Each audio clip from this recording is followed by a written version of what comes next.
Assalamualaikum warahmatullahi wabarakatuh.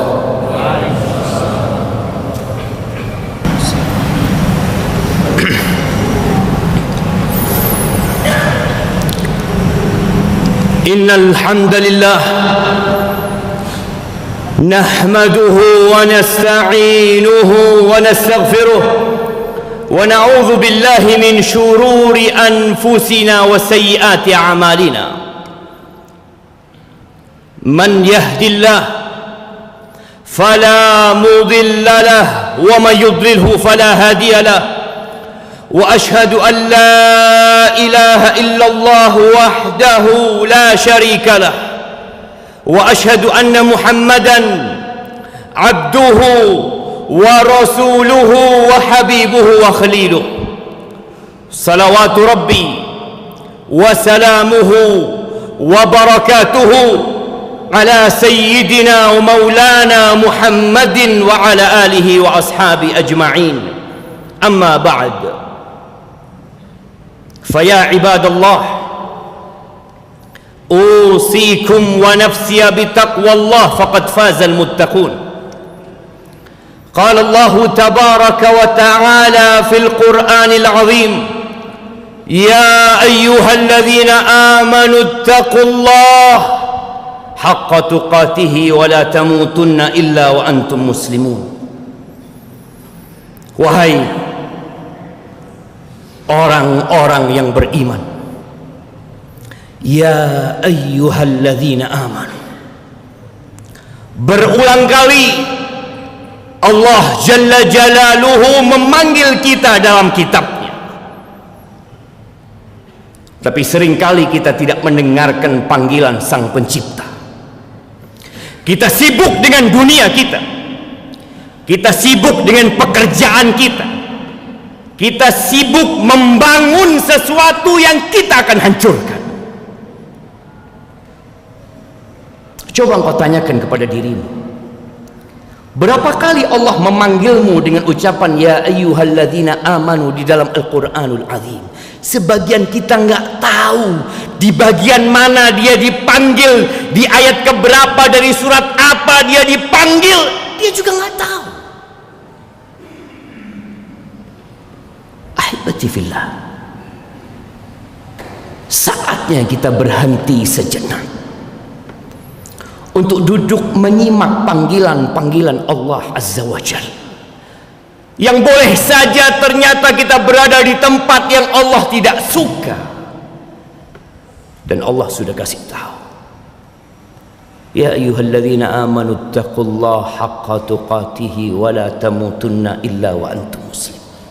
Salah satu panggilan Allah menyeru hamba-hambanya yang beriman agar bertakwa kepada Allah, agar takut kepada Allah Azza wa Jal yang azabnya sangat pedih, yang Allah telah menghancurkan umat-umat sebelum umat Islam ini dengan dosa-dosa mereka. Bukan sekedar takwa, tapi takwa yang sebenarnya. Dan janganlah kalian mati kecuali dalam kondisi Islam. Lahir Islam sebuah karunia, sebuah nikmat yang agung yang kita harus jaga itu nikmat. Tapi mati dalam kondisi Islam itu perjuangan dan taufik dari Pencipta Allah Jalla Jalaluhu. Jamaah rahimakumullah yang hadir di masjid ini setiap hari Jumat, imma dia seorang ayah, atau dia seorang suami, atau dia seorang anak. Iya, tidak lewat dari sana.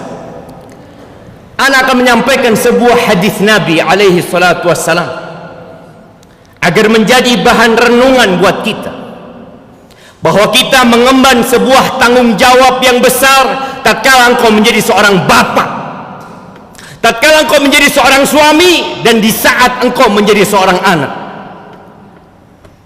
Di dalam hadis yang diriwayatkan oleh Al-Imam Bukhari dan Muslim, Rasulullah sallallahu alaihi wasallam bersabda, "Ma min 'abdin yastar'ihi Allahu ra'iyatan yamutu yawma yamut wa huwa ghashun li ra'iyatihi illa harramallahu alaihi al-jannah." Kita semua berharap bersama keluarga masuk surga. Kita semua tahu bahwa pintu surga itu kelak akan berdesak-desakan manusia di sana. Kita tahu sabda Nabi alaihi salatu wassalam, "Kullu ummati yadkhulul jannah." Semua umatku masuk surga. Jaminan, garansi, ya. Dari siapa? Dari sang Nabi alaihi salatu wassalam. Illa man aba, kecuali yang enggan masuk surga. Para sahabat bertanya kepada Nabi alaihi salatu wassalam, "Wa man ya'ba ya Rasulullah?" Siapa yang enggan masuk surga ya Rasulullah? Kita dikasih rumah di perumahan sini, kita dikasih pulau yang penuh dengan kenikmatan dan kenyamanan. Siapa yang nggak mau? Ternyata ada orang-orang yang enggan masuk surga. Iya. Apa kata beliau alaihi salatu wassalam? "Man ata'ani dakhalal jannah wa man asani faqad aba." Barang siapa yang taat dan patuh kepadaku, dia masuk surga. Dan barang siapa yang bermaksiat kepada aku, durhaka kepadaku, tidak mengikuti aturanku, maka dia orang yang enggan masuk surga. Di dalam hadis ini Nabi alaihi salatu wasallam menyebutkan, tidaklah seorang hamba yang Allah berikan kepadanya amanah, dia menjadi seorang pemimpin, dia punya anak buah, kemudian dia mati. Pada hari kematian dia, ternyata dia telah melakukan penipuan kepada rakyatnya, penipuan kepada anak buahnya. Apa hukumannya? Haram masuk surga. Orang ini orang beriman yang dijamin masuk surga, tapi dia menghilangkan jaminan tersebut. Ahibati fillah, kadangkala tatkala kita membaca hadis ini, kita akan tertuju kepada pemerintah. Kita akan memikirkan pemimpin kita. Kita pemimpin itu sendiri. Antum sebagai seorang bapak akan ditanya, benar nggak antum ngurusin anak antum? Antum sebagai seorang suami, sudah benar antum mendidik istri antum? Sebagian kita jamaah merasa sudah selesai menjalankan amanahnya sebagai pemimpin di rumah. Saya sudah kasih makan kepada anak saya, Ustaz. Saya sudah berikan fasilitas kepada dia. Engkau tahu amanah yang Allah berikan kepadamu apa? Kata Nabi alaihi salatu wassalam, di panggilan sebelum terakhir, kata Allah azza wa jalla di dalam Al-Quran Al-Azim, di panggilan nomor 88 di surat At-Tahrim ayat 6, Allah mengatakan, "Ya ayyuhalladzina amanu," wahai orang-orang yang beriman, "Qu anfusakum wa ahlikum nar," selamatkan diri kalian dan keluarga kalian dari api neraka. Itu amanah yang kita emban sebagai pemimpin, sebagai seorang suami, menyelamatkan keluarganya dari api neraka. Maka ahibati fillah, kita sering mendengar kajian tentang anak-anak harus berbakti kepada orang tua. Ya, anak-anak wajib berbakti kepada orang tua, betul. Tapi engkau sebagai ayah, engkau nggak ada kewajiban berbakti kepada anakmu. Al-Imam Ibnul Qayyim menjelaskan bahwa para ulama menyebutkan kelak pada persidangan hari kiamat, bukan anak dulu yang ditanya bagaimana kebaktianmu kepada orang tua, bapaknya dulu ditanya, engkau sudah jalankan tidak amanah kepada anak? Engkau ajarin dia apa? Bagaimana mau menyelamatkan dia dari api neraka tatkala kita tidak pernah menjelaskan kepada anak kita lorong-lorong yang mengantarkan ke neraka?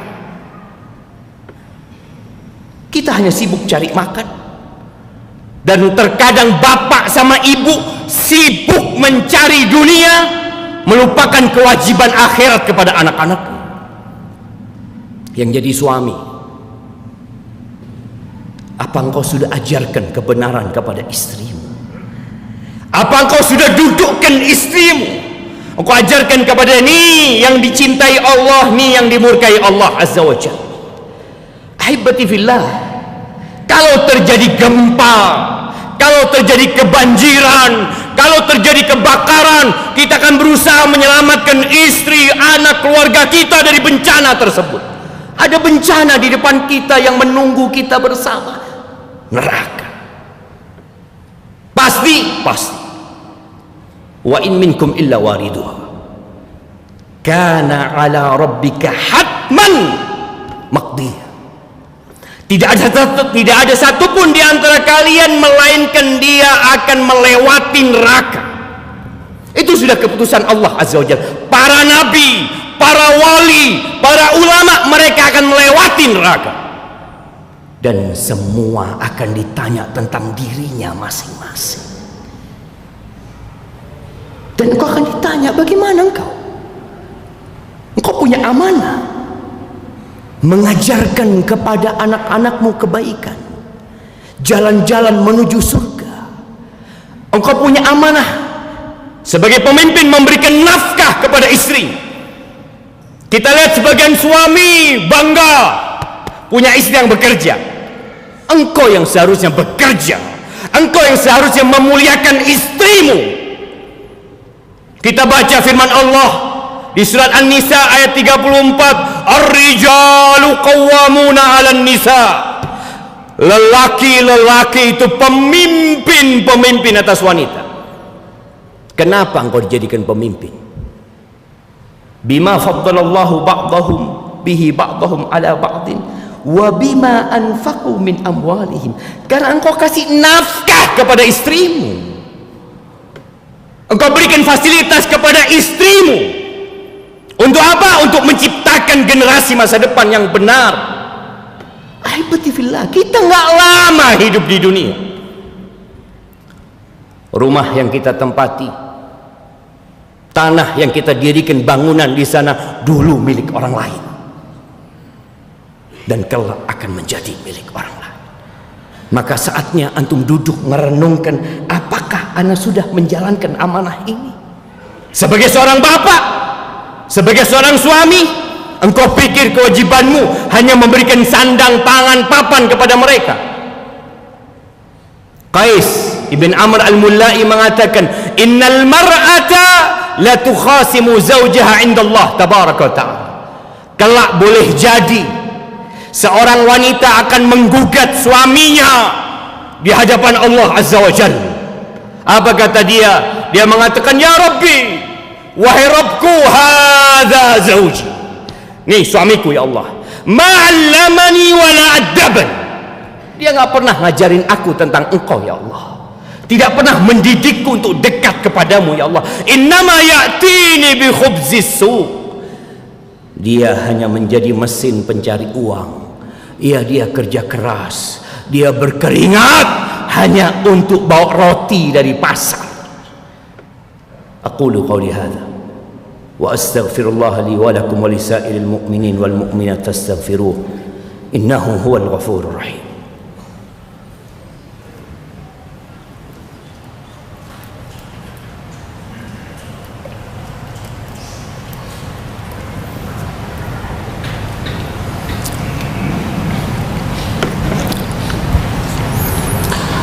Alhamdulillah wa kafa, wassalatu wassalamu ala nabiyil mustafa Sayyidina wa maulana Muhammadin wa ala alihi wa ashabihi wa man iqtafa, amma ba'd. Ahibati fillah, semua mata, semua hati tertuju kepada saudara-saudaranya yang berada di Gaza, Palestina. Antum pernah kebayang nggak bahwa apa yang terjadi di sana mungkin terjadi di tempat kita? Apa jaminan antum tidak mendapatkan ujian seperti mereka? Apakah antum orang-orang yang lebih soleh dari mereka, yang lebih taat dan patuh kepada mereka, kepada Allah Azza wa Jalla daripada mereka? Enggak, jemaah. Ma nazala bala'un illa bidambin. Bala itu tidak turun kecuali karena dosa. Wa ma nuzi'a illa bitaubah. Dan bala itu tidak dicabut kecuali dengan taubat kepada Allah Azza wa Jalla. Boleh jadi kita penyebab saudara-saudara kita mendapatkan bala tersebut. Tatkala perang Uhud, Rasulullah sallallahu alaihi wasallam bersama 700 pasukan memukul mundur 3.000 pasukan orang-orang musyrikin. Allah berikan kemenangan.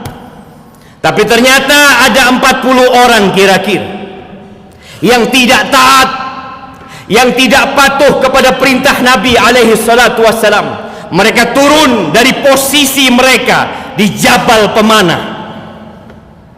40. Masih ada 660 yang berjuang di sana. Hanya 40 yang berbuat dosa.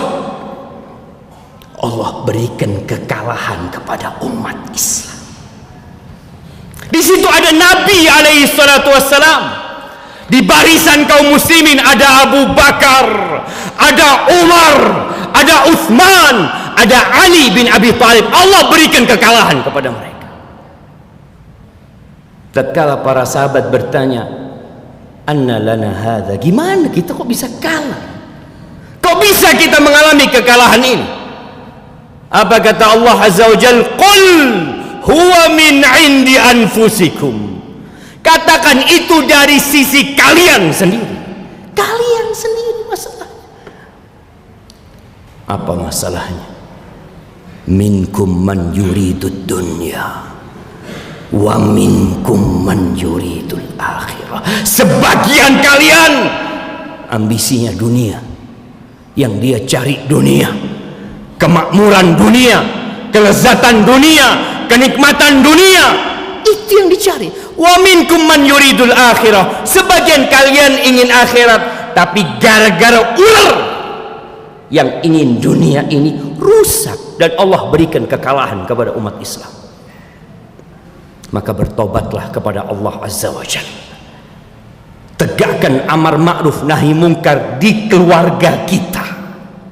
Masih banyak yang gak sholat ke masjid, masih banyak yang telat datang Jumatan. Sejumat sekali telat datangnya. Kita lihat, itu kita. Kadangkala kita lupa bercermin. Maka bertobatlah kepada Allah Azza wa Jalla. Tegakkan amar ma'ruf nahi mungkar di keluarga kita. Selamatkan keluarga kita dulu dari api neraka, baru yang lainnya. Hari ini hari Jumat, hari bersolawat buat Nabi alaihi salatu wassalam. Kita diperintahkan untuk memperbanyak salawat buat Nabi. Tanyakan kepada dirimu, dari pagi sampai sekarang berapa kali engkau salawat buat Nabi alaihi salatu wassalam? Innallaha wa malaikatahu yusalluna 'alan nabi ya ayyuhalladzina amanu sallu 'alaihi wa sallimu taslima. Allahumma inna nas'aluka bi anna nashhad annaka antallah la ilaha illa antal ahadus samad alladzi lam yalid wa lam yulad wa lam yakul lahu kufuwan ahad. Allahumma ighfir lil mu'minina wal mu'minat wal muslimina wal muslimat al ahya minhum wal amwat إنك سميع قريب مجيب الدعوات. اللهم انصر إخواننا المستضعفين في فلسطين. اللهم انصر إخواننا المستضعفين في فلسطين. اللهم انصر إخواننا المستضعفين في كل مكان يا رب العالمين. اللهم منزل الكتاب، مجري السحاب، هازم الأحزاب، اهزم أعداءك أعداء الدين يا رب العالمين. اللهم إنك أمرتنا بالدعاء ووعدتنا بالإجابة. اللهم هذا الدعاء ومنك الإجابة، وهذا الجهد عليك التكلان. ربنا آتنا في الدنيا حسنة وفي الآخرة حسنة وقنا عذاب النار. وسبحان ربك رب العزة عما يصفون، وسلام على المرسلين، والحمد لله رب العالمين.